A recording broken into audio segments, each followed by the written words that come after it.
George Alexander Cassady Devine CBE was an English theatrical manager, director, teacher and actor based in London from the early 1930s until his death. He also worked in TV and film. Early life and education. Devine was born in Hendon, London. His father, Georgios Devine, a clerk in Martin's Bank, was the son of an Irish father and a Greek mother, and his mother, Ruth Eleanor Cassady, came from Vancouver, Canada. His mother became mentally unstable after Devine's birth, and his parents' marriage, deeply unhappy throughout his early childhood, had broken down by the time he was in his early teens. At this time he was sent to Claresmore School, an independent boys' boarding school founded by his uncle Alexander Devine, known as Lex, who took his nephew under his wing and hoped that he would take over the running of the school. In 1929 Devine went up to Oxford University to read for a degree in history at Wadham College. It was at Oxford that his interest in theatre, which had begun at school, came to fruition, and in 1931 he became the president of the prestigious Oxford University Dramatic Society, or OUDS. In early 1932, he invited the young actor John Gielgud to direct a production of Romeo and Juliet, and, as the OUDS did not admit women, Peggy Ashcroft and Edith Evans were invited to play Juliet and the nurse.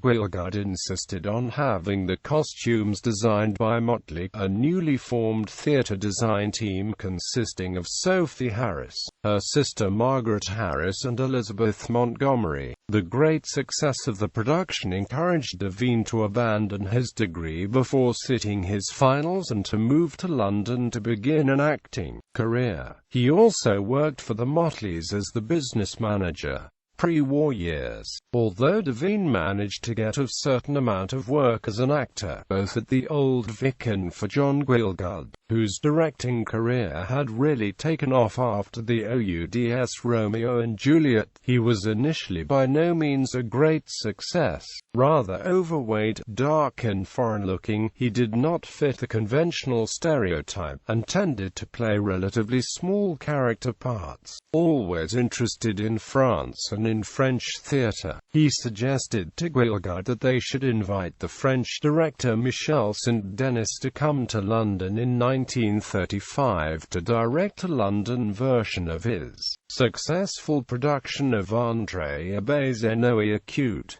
This proved to be the beginning of a close and fruitful partnership between the two men. Saint-Denis remained in London and, together with Devine and the friends Marius Goring and Glenn Byamshaw, they founded the London Theatre Studio in 1936, which offered training not only to actors and directors but also to stage designers. Run by the Motleys, this was the first course in Britain to offer training in set and costume design. Jocelyn Herbert, who was later to become part of Devine's life, was a student on the course. At the end of the 1930s, Devine finally got the chance to direct a play himself. His first professional production was an adaptation by Alec Guinness of Charles Dickens' novel Great Expectations, which played at the Queen's Theatre in 1939 and was later adapted into the celebrated 1946 film of the same name, directed by David Lean. Devine also directed a successful production of a stage version of Daphne du Maurier's Rebecca at the Queen's Theatre in 1939. Wartime. When the Second World War broke out in September 1939, Devine did not initially expect to be called up owing to a supposedly weak heart. He did, however, pass his army medical and went into basic training with the Royal Artillery at the end of 1941.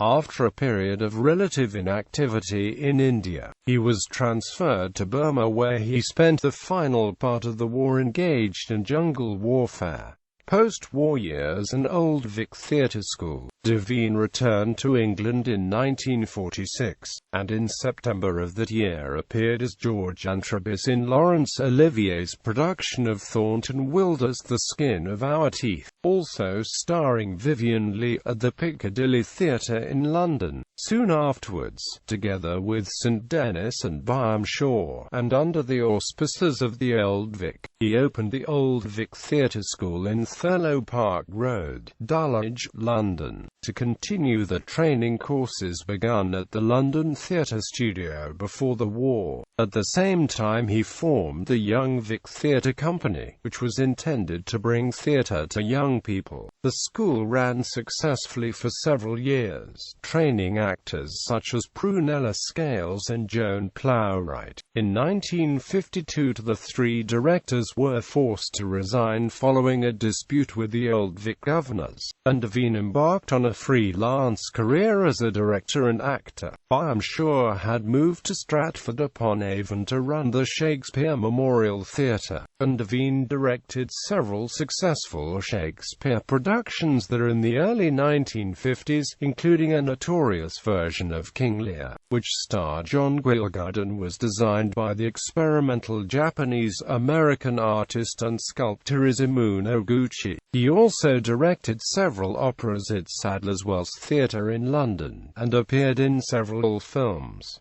Royal Court Theatre. In 1952 the young director Tony Richardson cast Devine in a television adaptation of Girton Down, a short story by Anton Chekhov. There soon developed what Devine came to call their great friendship. Not long afterwards, together with Richardson's friend and partner the American sociologist George Goechius, they formed a plan for a radical new theatre company, the objective of which, as Devine wrote later, was to get writers of serious pretensions, back into the theatre, and thus to make the theatre part of the intellectual life of the country. The fulfillment of these goals led to the formation, in 1955, of what was called the English Stage Company. They acquired the rental of the Royal Court Theatre in Sloane Square, London, and Devine placed an advertisement in the stage asking for new plays. The Royal Court opened in April 1956 with a production of Angus Wilson's play The Mulberry Bush, followed by Arthur Miller's The Crucible, in which Devine played Governor Danforth as well as directing. It was not until the fourth production, John Osborne's Look Back in Anger, that the theatre really attracted public attention. Although the play was badly reviewed by traditional theatre critics such as Milton Schulman and Philip Hope Wallace, glowing reviews from the two Sunday critics Kenneth Tynan and Harold Hobson ensured that the play eventually became a hit. Under Devine's direction, the English Stage Company remained primarily a writers' theatre, nurturing new talents such as Arnold Wesker and Jellicoe, Edward Bond, Donald Howarth, Keith Johnston and many others. Devine's policy of taking on young directors as assistants produced some notable talents including William Gaskell, John Dexter, Lindsay Anderson, Anthony Page and Peter Gill.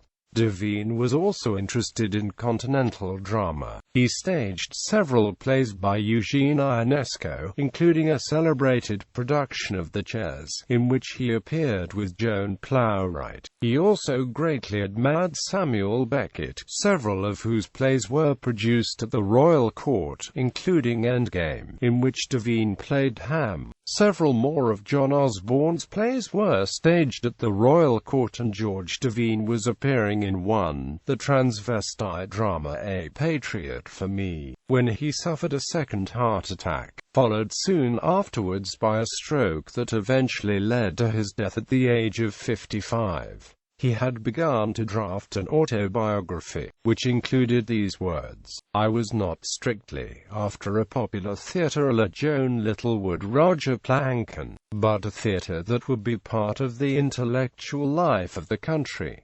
In this respect I consider I utterly fail. I feel I have the right to talk in this proprietary way about the English Stage Company to which I gave 9 years of my life and nearly died in the 10th. I was convinced the way to achieve my objective was to get writers of serious pretensions, back into the theatre. This I set out to do.